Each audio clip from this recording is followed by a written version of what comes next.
Assalamualaikum warahmatullahi wabarakatuh. Halo semuanya, hari ini kita akan memulai pembelajaran mengenai landasan filosofis kurikulum.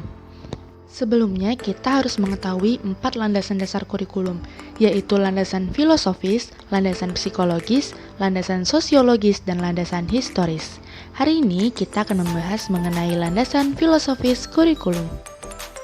Landasan filosofis dalam pengembangan kurikulum adalah asumsi-asumsi atau rumusan yang didapatkan dari hasil berpikir secara mendalam, analitis, logis, dan sistematis dalam merencanakan, melaksanakan, membina, dan mengembangkan kurikulum dalam bentuk program tertulis maupun dalam pelaksanaan. Nah teman-teman, jadi landasan filosofis kurikulum lebih menekankan pada hakikat pengetahuan atau kemampuan kognitif dari peserta didik.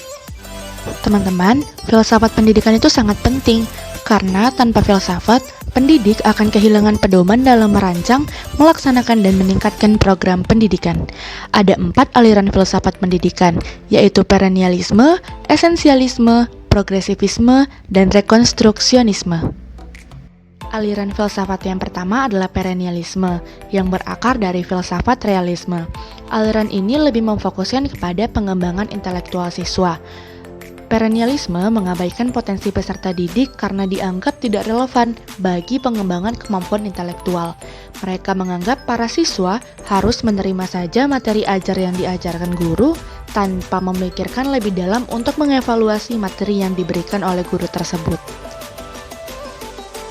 Aliran yang kedua adalah esensialisme yang berakar pada filsafat realisme dan idealisme.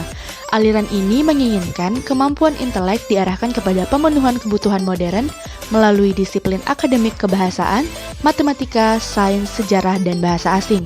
Pendidikan menurut aliran ini harus terpusat pada pembelajaran essential skills seperti membaca, menulis, dan berhitung di sekolah dasar, dan sains, aritmatik, sejarah, bahasa Inggris, dan bahasa asing di sekolah menengah. Persamaan perennialisme dan esensialisme, yaitu mata pelajaran yang masuk dalam kurikulum sama untuk semua siswa, yaitu untuk pengembangan intelektual.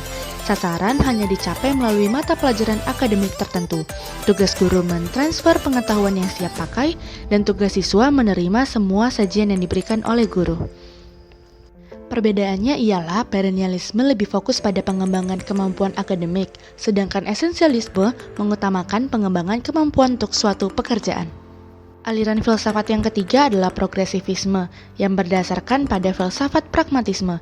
Pada aliran ini bukan menganggap bahwa mata pelajaran tidak penting, tetapi mengembangkan pengetahuan dengan memperhatikan bakat dan minat siswa dapat mengembangkan pengalaman siswa yang nantinya akan bermanfaat bagi pemecahan masalah hidup. Aliran filsafat yang terakhir adalah rekonstruksionisme yang berakar dari filsafat pragmatisme.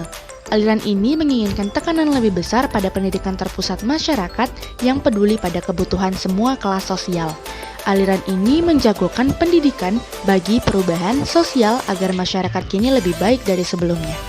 Nah, berikut ditampilkan tabel mengenai 4 aliran filsafat pendidikan yang sudah kita bahas dan juga mengenai fokus kurikulum dan tujuan pembelajarannya.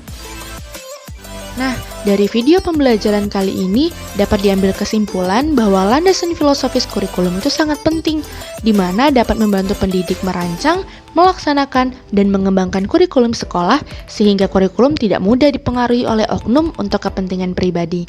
Ingat ya, ada 4 aliran filsafat pendidikan, yaitu perennialisme, esensialisme, progresivisme, dan rekonstruksionisme.